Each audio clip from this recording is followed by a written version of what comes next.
दोस्तों नमस्कार। जैसा कि मैंने अपने पिछले वीडियो में बताया था कि छत्तीसगढ़ में राज्य की ओर से बस्तर क्षेत्र में रहने वाले युवाओं के लिए रोजगार के अवसर उपलब्ध कराए जाएंगे और इसके लिए एक अलग बोर्ड का गठन किया जाएगा। इस बोर्ड का गठन किया जा चुका है और इस बोर्ड के गठन के बाद विशेष कनिष्ठ कर्मचारी चयन बोर्ड के नाम पर इस बोर्ड का गठन किया गया और इसकी अपनी एक वेबसाइट बनाई गई है। और मैंने अपने पिछले विज्ञापन में बताया था कि बस्तर क्षेत्र के युवाओं को रोजगार देने के लिए विशेषकर इस बोर्ड के माध्यम से नियुक्तियां की जाएंगी। जो तृतीय और चतुर्थ वर्ग के विज्ञापन होंगे वो इस बोर्ड में विज्ञापित किए जाएंगे। मैंने उस वीडियो में ये भी बताया था कि 1 नवंबर से एक सप्ताह पहले यानी कि 23-24 नवंबर के आसपास इस वेबसाइट पे सारी जानकारी आ जाएगी। तो 23 और 24 नवंबर तक तो मैंने इस वेबसाइट को ऑब्जर्व किया था, मुझे कुछ दिखाई नहीं पड़ा, लेकिन आज 25 अक्टूबर को इस पर सारे विज्ञापन आ चुके हैं। और मेरा ये पहले विचार था कि सारे 7 जिलों का एक साथ एक वीडियो बना दूं ताकि जो जो विज्ञापन है, जो जो रिक्तियां हैं, उसके बारे में पूरी जानकारी आपको एक साथ एक वीडियो में मिल जाए। परंतु वो संभव इसलिए नहीं हो पा रहा है क्योंकि विज्ञापन बड़े बड़े हैं और जानकारियाँ भी थोड़ी अलग अलग ढंग से देनी है। तो फिर मैंने ये सोचा कि हर ज़िले का अपना अपना एक एक विज्ञापन जो है वो अलग से एक एक वीडियो में डिस्कस करूं। तो आप मेरे चैनल पर अगर बने रहेंगे तो आपको 7 जिलों के जो विज्ञापन है वो देखने को और समझने को मिल जाएंगे। आपको पूरी जानकारी मैं इस वीडियो में देने का प्रयास करूँगा, बने रहिए मेरे वीडियो में। अभी हम इस वीडियो में डिस्कस कर रहे हैं सुकमा जिले के विज्ञापन को। कार्यालय मुख्य चिकित्सा एवं स्वास्थ्य अधिकारी जिला सुकमा ने जो विज्ञापन जारी किया है जिसमें नियुक्तियां होनी है विशेष कनिष्ठ कर्मचारी चयन बोर्ड बस्तर के माध्यम से, वो हम डिस्कस करने जा रहे हैं। तो आइए शुरू करते हैं आज की इस वीडियो में दी गई जानकारी को, एक एक करके समझते हैं और आपके काम की जो बातें होंगी उसे आप नोट कर लीजिएगा, तो फिर आपके लिए भी आसानी होगी। संचालक स्वास्थ्य सेवाएं नवा रायपुर के पत्र के अनुसार 23/8/21 ये पत्र की डेट बताई गई है। स्वास्थ्य एवं परिवार कल्याण विभाग के अंतर्गत तृतीय एवं चतुर्थ श्रेणी के रिक्त पदों पर सीधी भर्ती होनी है।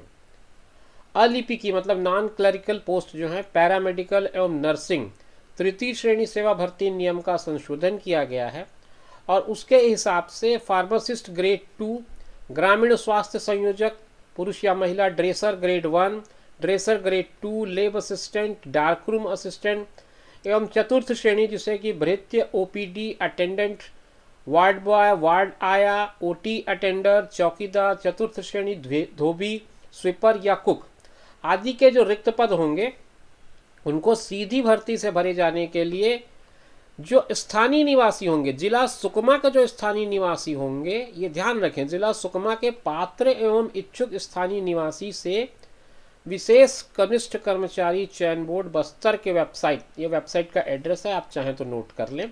मैंने अपने पिछले विज्ञापन में भी इस एड्रेस का जिक्र किया था। 25 तारीख से 15 तारीख तक आपका आवेदन मंगाया गया है। पूरी जानकारी हम समझते हैं आगे। परीक्षा का जो कार्यक्रम है वो किस तरह से होगा ये समझ लें पहले। परीक्षा जो होगी वो 19/12 रविवार को 19 दिसंबर के दिन ये परीक्षा होनी है। समय इसका 11:45 से 2 बजे तक का होगा, 11:15 से 2 बजे तक का। ऑनलाइन 25 तारीख यानी कि आज से शुरू हो जाएगा ऑनलाइन फॉर्म भरना। मैं जहाँ तक मैं वेबसाइट को स्टडी कर पाया हूँ शाम 4 बजे से शायद ये शुरू होगा। अंतिम तिथि इसकी होगी 15 नवंबर रात 12 बजे तक आप अपना आवेदन पत्र जमा कर सकते हैं। परीक्षा के लिए जो शुल्क होंगे वो 3 कैटेगरी बताए गए हैं उसमें। जनरल के लिए 350 रुपये है, 350 रुपये। ओबीसीज के लिए 250 रुपये है।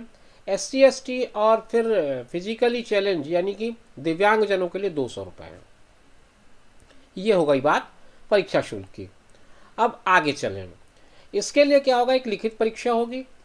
उपरोक्त पदों हेतु विभाग को पदवार जिलेवार मेरिट सूची उपलब्ध कराई जाएगी और फिर उसके बाद जो लिस्ट बनेगी उसके आधार पर नियुक्तियां होंगी। परीक्षा शुल्क का जो भुगतान होगा वो इस वेबसाइट में JSSB Bastar cgstate.gov.in में ही होगा, किस तरह से पे करना है, वहाँ पर उसकी पूरी प्रक्रिया समझाई गई है। एग्ज़ाम का जो सेंटर होगा वो आपके एडमिट कार्ड में मिलेगा। आप किसी भी तरह से अपने भरे हुए आवेदन को स्पीड पोस्ट या फिर रजिस्टर्ड पोस्ट से ना भेजें, ये बिल्कुल भी एक्सेप्ट नहीं किए जाएंगे, ध्यान रखें। आपको ऑनलाइन ही आवेदन करना है। अब कितने पद कहाँ कहाँ रिक्त हैं वो समझ लें। फार्मासिस्ट ग्रेड 2 जिसका पे स्केल 25,300 से 80,500 है, लेवल 6 का पे स्केल है। इसमें अनारक्षित पद 1 है, अनुसूचित जनजाति के 10 पद हैं, जाति का एक भी पद नहीं है, ओबीसी का भी एक भी पद नहीं है, कुल 11 पद हैं। इसमें आपको फार्मेसी काउंसिल से पंजीकृत औषधि निर्माण में डिप्लोमा होना चाहिए और छत्तीसगढ़ फार्मेसी काउंसिल में जीवित पंजीयन होना चाहिए। ये फार्मासिस्ट के लिए जो रिक्वायरमेंट है उसकी जानकारी थी। आगे बढ़ेंगे आप। ग्रामीण स्वास्थ्य संयोजक पुरुष, इसका लेवल 5 का पे स्केल है। इसमें अनारक्षित 4 पद हैं, एससी के 22 पद हैं, एसटी के 22 पद हैं और एससी का एक भी पद नहीं है, ओबीसी का 1 पद है और कुल मिलाकर के 28 पद इसमें बनते हैं। इसके लिए जो योग्यता चाहिए वो जीव विज्ञान के साथ हायर सेकेंडरी और फिर बहुउद्देशीय कार्यकर्ता का प्रशिक्षण का 1 साल का डिप्लोमा होना चाहिए। अभ्यर्थी को छत्तीसगढ़ पैरामेडिकल काउंसिल में आपका पंजीकृत भी होना चाहिए। ये जानकारी आपके शैक्षणिक योग्यता से संबंधित है। अब हम आते हैं ग्रामीण स्वास्थ्य संयोजक महिला। पहले पुरुष की जानकारी थी, अब महिला। इनका भी पे लेवल जो है 5 का होगा। इसमें अनारक्षित 2 पद हैं, अनुसूचित जनजाति के 14 पद हैं, जाति का एक भी पद नहीं है, पिछड़ा वर्ग का 1 पद है, 17 पद कुल बनते हैं। इसके लिए जो योग्यता चाहिए वो उच्चतर माध्यमिक कक्षा उत्तीर्ण होना चाहिए और शासन से मान्यता प्राप्त संस्था से महिला स्वास्थ्य कार्यकर्ता का 18 माह का ट्रेनिंग, 18 मंथ का एक ट्रेनिंग जो होता है प्रशिक्षण कार्यक्रम, वो आपने पूरा कर लिया हो, ये ज़रूरी है।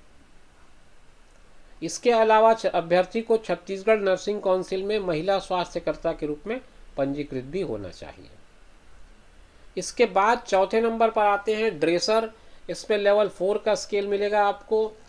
अनारक्षित एक भी पद नहीं है यहाँ। अनुसूचित जनजाति के 9 पद हैं, अनुसूचित जाति का 1 पद है, ओबीसी का 1 पद है, कुल 11 पद बनते हैं। योग्यता की बात करें तो विज्ञान विषय के साथ 12वीं उत्तीर्ण होना चाहिए। आर्थोपेडिक कम ड्रेसर का पैरामेडिकल प्रशिक्षण पास होना चाहिए और पैरामेडिकल काउंसिल से ड्रेसर के रूप में जीवित पंजीयन भी आवश्यक है। आगे चलें। 1 पद है ड्रेसर ग्रेड 2 का। इसमें लेवल 3 का मैट्रिक्स लेवल है आपका, लेवल 3 का आपको मिलेगा स्केल। अनारक्षित का 1 पद है, जनजाति का 1 पद है, जाति का एक भी पद नहीं है, ओबीसी का एक भी पद नहीं है, टोटल 2 पद ही हैं इसमें। मान्यता प्राप्त मंडल से 10वीं की परीक्षा उत्तीर्ण होनी चाहिए, उसके अलावा इसमें और कोई चीज़ नहीं पूछी गई है। तो 10वीं पास कैंडिडेट हैं वो इसमें ज़रूर आवेदन कर सकते हैं। लेब असिस्टेंट, ये जो पद है इसमें आपको लेवल 4 का मैट्रिक्स का लेवल मिलेगा, जो सैलरी है वो। अनारक्षित 1 पद है, अनुसूचित जनजाति 1 पद है, जाति का एक भी पद नहीं है, ओबीसी का एक भी पद नहीं है, कुल 2 पद हैं इसमें। और इसमें 10+2 में साइंस के साथ 12वीं उत्तीर्ण होना चाहिए, ये इसके लिए अनिवार्य योग्यता है। 7वां जो पद है वो है डार्क रूम असिस्टेंट। इसमें लेवल 4 का पे स्केल है, 1 पद अनारक्षित है, एक भी पद जनजाति के लिए नहीं है और जाति के लिए नहीं है, पिछड़ा वर्ग के लिए भी नहीं, कुल 1 पद ही है यहाँ पर। और इसमें विज्ञान विषय के साथ 12वीं उत्तीर्ण होना चाहिए।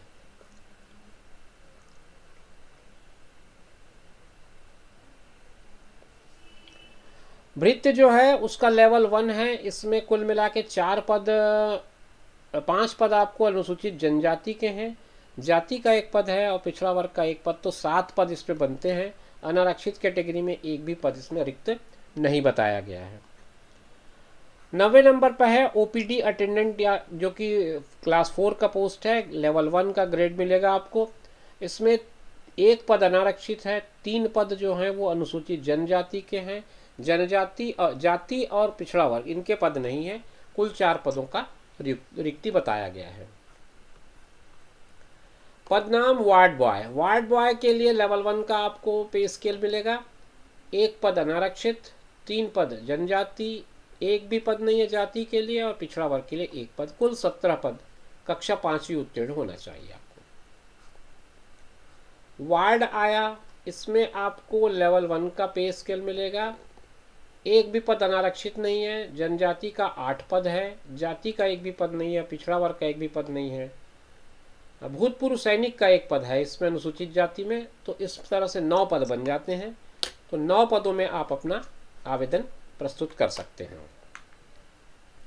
फिर उसके बाद हम आते हैं ओटी अटेंडर, एक लेवल 1 का पोस्ट है ये।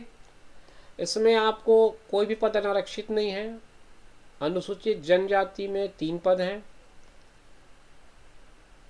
और जाति में 1 भी पद नहीं दिख रहा है, अन्य पिछड़ा वर्ग में भी 1 भी पद नहीं दिख रहा है। तो 3 ही पद कुल मिलाकर के इसके विज्ञापित हैं।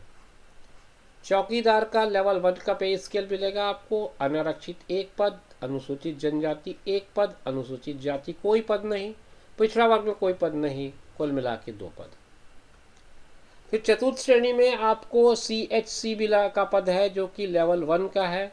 इसमें 2 पद अनुसूचित जनजाति और उसके अलावा कहीं किसी कैटेगरी में कोई पद नहीं है। तो 2 ही पद है, 5वीं कक्षा पास होनी चाहिए आपको, बस इतनी ही योग्यता इसमें आवश्यक है। फिर धोबी के लिए लेवल 1 का पे स्केल है, इसमें 1 पद अनारक्षित के लिए ही है, उसके अलावा और कहीं कोई पोस्ट इसमें नहीं है, किसी और कैटेगरी में पोस्ट नहीं है। स्वीपर जो है वो चतुर्थ श्रेणी का पद है, इसमें लेवल 1 का स्केल मिल रहा है आपको और इसमें 5 पद यहाँ पर अनुसूचित जनजाति में दिख रहा है, इसके अलावा और कहीं पद नहीं है। तो कुल मिला के 5 पदों का ही विज्ञापन मिल रहा है इसमें। कुक के लिए आपको लेवल 1 का स्केल मिलता है और 1 पद अनारक्षित है, उसके अलावा और किसी कॉलम में कोई पद नहीं दिख रहा। तो कुल मिला के 1 पद के लिए ही इसमें कंपटीशन होगा। अब इस पे नियम और शर्तें में बताया गया, न्यूनतम 18, अधिकतम 35 ये आयु सीमा है। कुछ छूट हैं लेकिन सारे छूट को मिला के 45 साल से ऊपर की आयु को स्वीकार नहीं किया जाएगा। इसके अलावा जो अन्य महत्वपूर्ण बातें हैं उसमें ये बता दूं मैं आपको कि जो पेपर होगा वो आपको कैसे क्या तरीके होंगे, थोड़ा सा वो समझ लें। फार्मासिस्ट ग्रेड 2, ग्रामीण स्वास्थ्य संयोजक महिला एवं पुरुष ड्रेसर 1, इन पदों के हेतु लिखित परीक्षा में निर्धारित पाठ्यक्रम पर 100 अंक का बहुविकल्पी प्रश्न पत्र होगा और अनुभव के लिए 10 अंक होगा। Lab assistant, darkroom assistant, dresser और भृत्य, OPD attendant, ward boy, ward आया, OT अटेंडर, चतुर्थ श्रेणी धोबी, स्वीपर और कुक, इनमें योग्यता के आधार पर 90% अंक भार और अनुभव का 10%। तो इस तरह से 100 अंक का मेरिट लिस्ट बनेगा। ये आपको मैंने पूरी जानकारी देने का प्रयास किया है और परिवीक्षा अवधि के बारे में थोड़ा बता दिया गया, वो आप देख सकते हैं चाहे तो। अगर आप किसी गवर्नमेंट डिपार्टमेंट में काम कर रहे हैं तो वहाँ से अनापत्ति प्रमाण पत्र आपको लेना है और वो आपको सबमिट करना है। तो ये सारी जानकारी आपको इस विज्ञापन में जो दी गई थी पूरे विस्तार से मैंने समझाने का प्रयास किया। उम्मीद करता हूँ ये आपके काम का विज्ञापन रहा होगा और अगर आपके काम का विज्ञापन है तो भर डालिए इसको और तैयारी में जुट जाइए। Wish you all the best. मिलेंगे नए वीडियो में नई जानकारी के साथ, तब तक अपना ख्याल रखिए और मुझे इजाज़त दीजिए। साथ में उनका ख्याल रखिए जो आपका ख्याल रखते हैं। धन्यवाद।